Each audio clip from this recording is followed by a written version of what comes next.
நிச்சயமாக தமிழகத்தில் அனைத்து பொது இடங்களிலும் உள்ள அனைத்து அரசியல் கட்சி கொடிக்கம்பங்கள், இயக்கங்கள் மற்றும் சாதிய மத ரீதியான அனைத்து கட்சி கொடிக்கம்பங்களிலும் இன்றிலிருந்து 12 வாரங்களுக்குள் அகற்ற வேண்டும் என்று உயர்நீதிமன்ற மதுரை கிளை தற்போது ஒரு அதிரடி உத்தரவுகளை பிறப்பித்துள்ளது. இந்த உத்தரவு எந்த வழக்கில் என்றால், மதுரையைச் சேர்ந்த அதிமுக பிரமுகர் பலர் தங்கள் கட்சி கொடி, அதாவது அதிமுகவுடைய கொடி கம்பங்களை ஊன்றுவதற்கு மதுரை மாநகராட்சியில் பல்வேறு இடங்களில் அனுமதி கோரி மாநகராட்சியிடம் அனுமதி கோரியிருந்தனர். ஆனால் பொது இடங்களில் அனுமதி வழங்க முடியாது என்று மதுரை மாநகராட்சி நிறுவனம் மறுத்திருந்தது. இந்த உத்தரவுக்கு எதிராகத்தான் உயர்நீதிமன்ற மதுரை கிளையில் பல்வேறு மனுக்கள், அதாவது அதிமுகவுடைய கொடி கம்பங்கள் அமைப்பதற்கு பல்வேறு அனுமதி கோரி பல்வேறு மனுக்கள் உயர்நீதிமன்ற மதுரை கிளையில் தாக்கல் செய்யப்பட்டிருந்தது. இந்த வழக்கு என்பது நீதிபதி இளஞ்செழியன் முன்பாக கடந்த 2-3 வாரங்களாக தொடர் விசாரணையில் இருந்தது. அப்போது தமிழ்நாடு அரசினுடைய தலைமை குற்றவியல் வழக்கறிஞர் ஹசன் முகமது ஜின்னா மற்றும் கூடுதல் குற்றவியல் வழக்கறிஞர் அன்புநிதி ஆகியோர் ஆஜராகி, கட்சி கொடிகள் இது போன்ற கம்பங்கள் அமைப்பதால் பல்வேறு இடங்களில் சட்ட ஒழுங்கு பிரச்சனை ஏற்படுகிறது. இதுவரையும் 100க்கும் மேற்பட்ட வழக்குகள் பதிவு செய்யப்பட்டுள்ளது.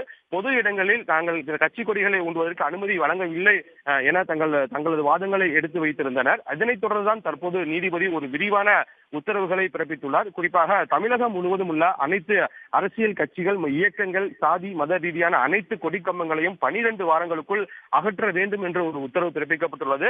இது மட்டுமல்லாமல் 12 வாரங்களில் இந்த சம்பந்தப்பட்ட இயக்கங்கள், கட்சிகள் கொடிகளை அகற்றவில்லை என்றால் மாவட்ட நிர்வாகம் உரிய நோட்டீஸ் வழங்கி அதிலிருந்து 2 வாரங்களுக்குள் அந்த அனைத்து கம்பங்களையும் அகற்ற வேண்டும் என்றும் உத்தரவு பிறப்பித்துள்ளது. இது மட்டுமல்லாமல் அரசியல் கட்சி ஊர்வலங்கள், தேர்தல் நேரங்களில் கொடிகள் ஊன்றுவதற்கு அனுமதி வழங்கலாம். அதற்கு உரிய வழிமுறைகளை அரசு நிர்ணயம் செய்ய வேண்டும். அது மட்டுமல்லாமல் ஏதேனும் சேதங்கள் ஏற்பட்டால் அதிலிருந்து அவரிடம் வாடகை வசூல் செய்வதற்கும் வைப்புத் தொகை வசூல் செய்ய வேண்டும் என்றும் உத்தரவு பிறப்பிக்கப்பட்டுள்ளது. இது மட்டுமல்லாமல் இனி தமிழகத்தில் பொது இடங்களில், அதாவது தேசிய நெடுஞ்சாலை, மாநில நெடுஞ்சாலை மற்றும் உள்ளாட்சிகளுக்கு சொந்தமான பொது இடங்களில் எங்கேயும் கட்சி கொடி வைப்பதற்கு, கட்சி கம்பங்கள் ஊன்றுவதற்கு அனுமதி வழங்கக்கூடாது என்றும் உத்தரவு பிறப்பித்துள்ளது. இந்த உத்தரவு தமிழகத்தின் அனைத்து மாவட்ட ஆட்சியர்களுக்கும் உயர்நீதிமன்ற மதுரை கிளையின் பதிவாளர் உடனடியாக அனுப்பவும், இதே போல இந்த உத்தரவு முறையாக செயல்படுத்தப்படுகிறதா என்பது குறித்து தமிழ்நாடு அரசின் தலைமைச் செயலாளர் கண்காணிக்க வேண்டும் என்றும் விரிவான உத்தரவுகளை பிறப்பித்து